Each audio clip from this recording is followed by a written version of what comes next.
Assalamualaikum warahmatullahi wabarakatuh. Innal hamdalillah nahmaduhu wa nasta'inuhu wa nastaghfiruhu wa na'udzu billahi min sururi anfusina wa min sayyiati a'malina may yahdihillahu fala mudhillalah wa may yudlilhu fala hadiyalah. Asyhadu alla ilaha illallah wa asyhadu anna Muhammad Rasulullah. Allahumma shalli ala Muhammad ba'du. Alhamdulillah, pada kesempatan pagi hari ini kita kembali dipertemukan oleh Allah Subhanahu wa taala. Mudah-mudahan dalam kondisi yang terbaik, tidak kurang suatu apapun.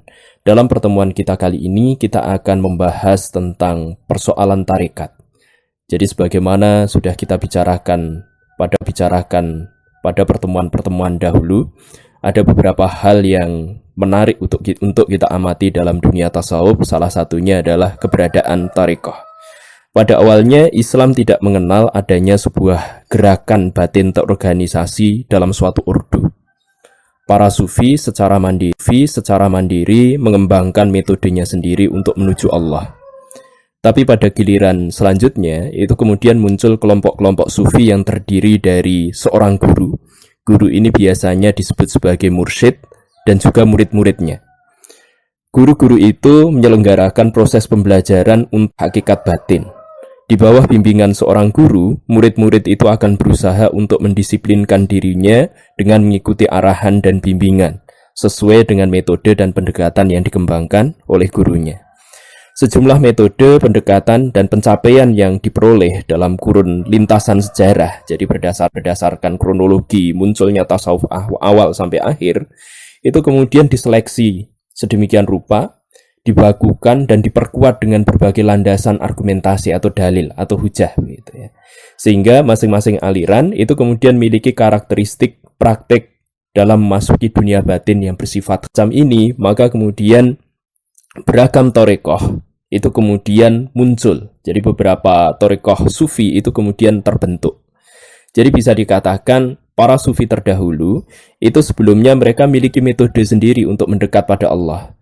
Pengalaman-pengalaman yang dimiliki oleh mereka, jadi mereka kemudian menciptakan makom-makom mereka sendiri. Mereka kemudian mengalami perasaan-perasaan tertentu dalam menjalani makom itu, atau kita sebut sebagai hal gitu ya. Maka itu semua kemudian dikoleksi. Setelah itu diseleksi. Kira-kira metode mana yang paling tepat, pendekatan mana yang paling di berbagai metode dan pendekatan yang diseleksi ini, maka kemudian muncullah thariqah. Jadi masing-masing thariqah atau tarekat ini kemudian memiliki metode dan pendekatan yang berbeda untuk menuju Allah. Jadi dengan demikian tarekat yang berasal dari kata thariqah itu tidak lagi sekedar bermakna sebagai jalan atau metode yang ditempuh dalam dunia batin untuk menuju Allah. Tetapi tarekat itu kemudian memiliki makna baru sebagai sebuah lembaga atau ordo atau aliran atau persaudaraan sufi yang memiliki elemen berupa guru. Guru ini biasanya disebut sebagai mursyid, pengajar. Kemudian yang kedua adalah murid. Murid ini adalah peserta didiknya. Jadi murid ini yang dikembangkan kemampuan spiritualnya. Jadi mereka menjalani laku tasawuf tertentu sesuai dengan arahan sang guru itu. Dan yang ketiga, elemen dari keberadaan tarekat itu adalah tempat belajar. Biasanya tempat belajar ini disebut sebagai zawiyah. Maka tidak heran jika konsep ajaran yang berkembang dalam setiap tarekat itu bisa memiliki perbedaan dengan tarekat yang lain. Jadi satu tarekat itu ajarannya bisa berbeda dengan tarekat yang lain. Ajaran-ajaran itu sangat tergantung pada guru yang mengampu dalam tarekat tersebut. Atau ajaran-ajaran itu sudah melalui proses pewarisan atau transmisi yang diturunkan melalui proses berkesinambungan antara satu guru dalam satu generasi pada guru di dalam generasi berikutnya. Jadi dalam thariqah itu ada sanad ajaran dari guru kepada muridnya. Murid ini suatu saat nanti bisa saja dia kemudian menjadi guru, dia membuka cabang baru dari thariqah yang dia ikuti, atau bahkan dia kemudian mendirikan tarekat baru. Peran guru dalam sebuah thariqah itu sangat sentral. Dia menjadi pusat pembelajaran di mana semua proses yang berlangsung itu akan mengacu pada dirinya. Jadi pusat dari pembelajaran dalam thariqah itu terletak pada guru. Wewenang guru sufi ini cukup luas, bahkan hingga masuk dalam ranah kehidupan pribadi para muridnya.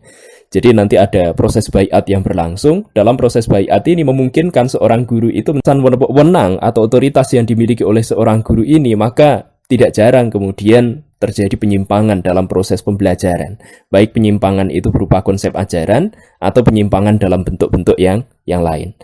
Bagian berikutnya kita akan bicarakan tentang kedudukan tarekat. Ada sebagian kalangan ada sebagian kalangan yang menganggap bahwa tasawuf itu identik dengan tarekat. Mereka memiliki pandangan bahwa seseorang itu tidak bisa dikatakan bertasawuf tanpa memasuki sebuah ordo tarekat tertentu. Pandangan semacam ini tentu saja tidak sepenuhnya benar. Tarekat itu, maka dia bisa dikatakan bertasawuf. Kalau belum masuk tarekat, maka dia belum bertasawuf. Nah, pandangan ini tidak sepenuhnya benar. Setidaknya didasarkan pada sejumlah alasan atau argumen, antara lain yang pertama, kalau dilihat dari sisi historis, kemunculan konsep tasawuf itu jelas lebih awal dibandingkan kemunculan tarekat sebagai ordo kesufian.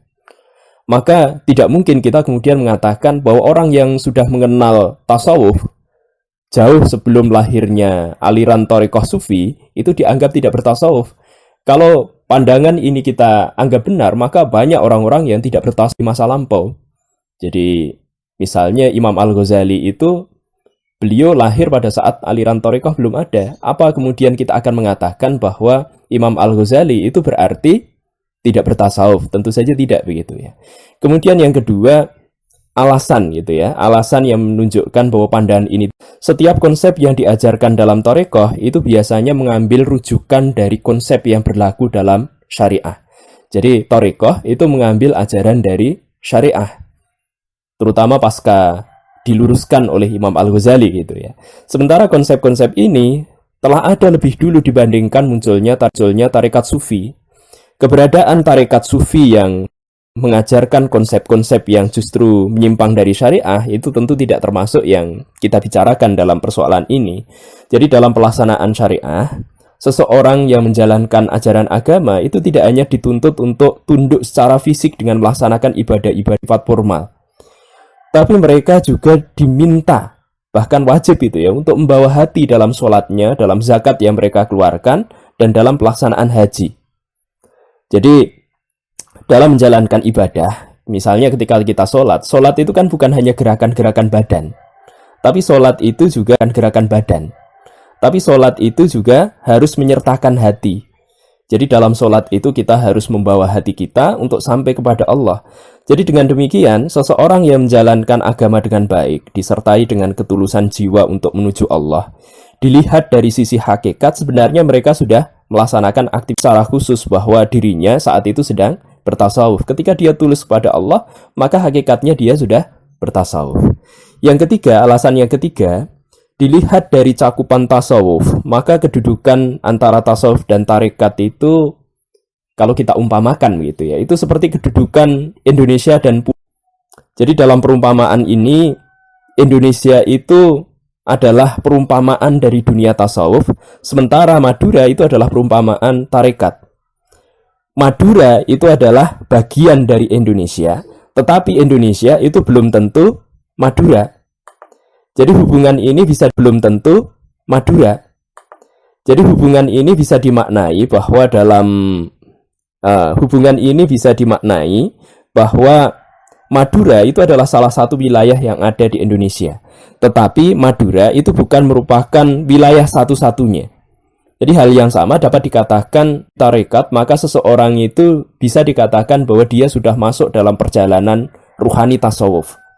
Tetapi tarekat itu bukan merupakan satu-satunya pintu untuk memasuki dunia tasawuf itu. Jadi masih ada pintu-pintu yang lain. Jadi tidak harus masuk ke dalam dunia tasawuf. Meski demikian, jadi di bawah bimbingan seseorang guru yang ada dalam tarekat, terutama guru yang baik gitu ya, maka perjalanan rohani seorang murid akan lebih tertata. Jadi dia juga mengetahui jenjang pencapaiannya secara jelas berdasarkan informasi dari gurunya. Orang yang awam dalam persoalan agama, jadi sifat intens, itu bisa mempelajari hakikat ajaran agama sesuai dengan tingkatan yang mereka miliki. Karena itu kalangan awam pun nanti bisa mereka mencicipi tasawuf. Dalam tarekoh biasanya seseorang itu dilihat terlebih dahulu kapasitas pemahaman keagamaannya. Berdasarkan tingkat pemahaman itu, maka murid tersebut akan mulai perjalanan ruhaninya di bawah pimpinan atau bimbingan seorang guru. Melalui tarekat ini, maka setiap orang, bahkan mereka yang awam dalam agama sekalipun, mereka akan bisa mencicipi tasawuf. Tentu saja ini berdasarkan jenjang atau pemahaman yang mereka miliki. Berikutnya kita akan bicarakan tentang ragam atau macam tarekah. Ada banyak aliran tarekat yang berkembang di dunia. Tarekat-tarekat ini awalnya itu seperti sebuah madrasah atau seperti sebuah sekolah gitu ya. Jadi masing-masing madrasah itu didirikan oleh seorang guru sufi. Jadi orang yang dianggap sudah memiliki pengalaman dalam dunia rohani gitu ya, melakukan perjalanan spiritual untuk menuju Allah. Setelah mereka menyelesaikan proses belajar di satu madrasah, seorang murid biasanya akan membuka cabang tarekat di tempat yang lain, meneruskan ajaran gurunya, baiknya jadi dia masih membawa aliran tarekoh gurunya, atau dia mendirikan aliran baru dengan tetap menjaga sanad keilmuan dari gurunya tersebut. Ada juga aliran tarekoh itu yang muncul sebagai pecahan ajaran tarekat induk. Bahkan ada yang muncul sebagai gabungan. Jadi misalnya seorang murid itu pernah belajar pada beberapa sekaligus, maka ketika dia kemudian mendirikan ordo tarekat, dia kemudian menggabungkan ajaran dari beberapa aliran tasawuf yang sudah dia ikuti. Jadi bisa berupa pecahan, jadi pecahan dari satu aliran tarekoh yang lebih besar, atau bisa menggabungkan beberapa aliran tarekoh yang lain itu ya. Karena itu melalui proses semacam ini, maka akhirnya aliran tarekoh itu berkembang dalam jumlah yang cukup banyak. Dalam keanekaragaman aliran tarekoh ini, tidak jarang juga ditemukan tarekoh-tarekoh tertentu yang memiliki ajaran yang dianggap menyimpang dari syariah. Penyimpangan ini bisa terjadi akibat gurunya diantaranya gitu ya. Jadi gurunya atau mungkin mengadopsi ajaran tertentu dari luar Islam. Misalnya ada yang mengambil dari ajaran Hindu, Buddha, dan seterusnya. Oleh karena itu, untuk menjamin ketenangan dalam bertorikoh, dalam hal ini agar tetap merasa nyaman gitu, menjalani dunia batin tanpa khawatir terjerumus dalam ordo sufi yang menyesatkan, maka kemudian ditetapkan adanya aliran-aliran torikoh yang muktabar. Saya mengutip buku Abu Bakar Aceh dalam karya beliau Tarekat dalam Tasawuf. Beliau setidaknya menerang lain tarekat Qadiriyah, Naqsyabandiyah, Sadiliyah, Khalwatiyah, Jalutiyah, Ba'dasyiyah, Ghazaliyah, Ru'miyah, Jadsiyah, kemudian Sya'baniyah, Kaisaniyah, Hamzawiyah, Alawiyah, Usyakiyah, Bakriyah, Umariyah, Aliyah, Hadadiyah, kemudian Maghribiyah, Ghaibiyah, Hadiriyah gitu ya, Syatariyah, Bayumiyah, Aidrusiyah, Syabliyah, Malawiyah, Anfasiyah, Samaniyah. Kemudian berikutnya Sanusiyah, Idrisiyah, Badawiyah, dan lain sebagainya. Yang terakhir terkait dengan Sanusiyah dan Idrisiyah, ada sebagian kalangan yang menganggap bahwa dua thariqah ini sebenarnya sama, karena mereka memiliki sanad ajaran yang sama. Nah, berikutnya kita akan bicarakan tentang akibat negatif apa saja yang bisa muncul dari thariqah. Kita memahami bahwa ajaran-ajaran yang berasal dari thariqah karena dia berusaha untuk mengajarkan seseorang agar lebih dekat kepada Allah, itu banyak positifnya. Namun tidak jarang juga kita menemukan ekses yang bersifat negatif dari thariqah. Otoritas yang besar yang dimiliki oleh seorang mursyid. Jadi seorang mursyid itu punya kewenangan yang besar. Sementara di sisi lain ada ketundukan murid yang bersifat kal mayit gitu ya. Jadi murid itu di hadapan gurunya itu seperti mayit yang bisa diperlakukan dengan bebas. Seperti wayang gitu ya. Wayang itu kan digerakkan dalang sedemikian rupa. Wayang tidak akan melawan gitu ya. Tidak jarang maka itu bisa memberi peluang penyimpangan itu bisa terjadikan rasa. Itu tentu berbeda dengan melakukan aktivitas secara fisik seperti olahraga. Dalam olah jiwa, tidak jarang seorang salik itu menemukan hal-hal tertentu yang di luar nalar dalam perjalanan rohaninya. Pemaknaan yang keliru terhadap kejadian luar biasa semacam ini bisa saja menimbulkan persepsi yang keliru dalam memandang sesuatu termasuk dirinya. Pandangan yang salah itu bisa menyebabkan dia memiliki pemahaman yang keliru. Hal semacam ini bukan hanya terjadi pada seorang murid, bahkan seorang mursyid pun tidak bisa terlepas dari kesalahan manusiawi semacam ini. Maka jarang ditemui adanya proses kultus terhadap mursyid-mursyid sufi. Tidak jarang juga, jadi dikultuskan sedemikian rupa, mereka didewa-dewakan, bahkan ada sebagian kalangan mursyid sufi itu yang dianggap kedudukannya itu sejajar dengan Nabi, atau kadangkala bahkan lebih tinggi. Nah, pandangan semacam ini tentu keliru, pandangan semacam ini tentu tidak benar. Tidak jarang juga ditemui gitu ya. Dalam tarekat-tarekat sufi itu berkembang tahayul, bid'ah, dan kurofat. Bahkan akhirnya itu karena salah jalan itu bisa masuk dalam dunia klinik begitu ya. Dalam lingkungan ordo sufi tersebut. Oleh karena itu, seorang yang ingin masuk tarekat itu tidak cukup hanya milih tarekat yang muktabar, tetapi dia juga harus hati-hati dalam milih guru sebelum akhirnya dia menjalani proses baiat dalam tarekat tertentu. Ketika dia sudah baiat, ya posisinya kal mayit di hadapan gurunya. Tidak jarang juga kita temui gitu ya, adanya fanatisme berlebihan dalam dunia tarekat. Jadi dalam tarekat pun hal semacam ini ternyata juga terjadi, padahal mereka adalah orang-orang yang berusaha untuk menempuh jalan batin, jalan rasa gitu ya, rasa untuk mendekatkan diri pada cita rasa tertinggi menuju Allah. Tapi ternyata fanatisme sempit ini juga bisa timbul dalam diri mereka. Jadi godaan setan memang kuat dalam berbagai lini begitu ya. Masing-masing tarekat mengklaim bahwa misalnya gitu ya, masing-masing tarekat itu mengklaim bahwa alirannya yang paling benar dan paling cepat mengantarkan seseorang sampai pada Allah. Fanatisme semacam ini biasanya juga dibarengi dengan sikap cenderung menyalahkan aliran tarekat yang lain. Maka tidak jarang hal-hal semacam ini kemudian menimbulkan perpecahan di kalangan para sufi sendiri. Nah, berdasarkan kajian ini, maka setidaknya ada satu pesan gitu ya. Kalau Anda ingin masuki dunia batin, Anda ingin menjadi seorang salik melalui tarekat, maka hati-hati dalam milih guru. Kemudian pahami konsepnya dalam milih guru. Kemudian pahami konsepnya dengan baik. Cari informasi yang luas terkait dengan aliran tarekat yang ingin Anda masuki gitu ya.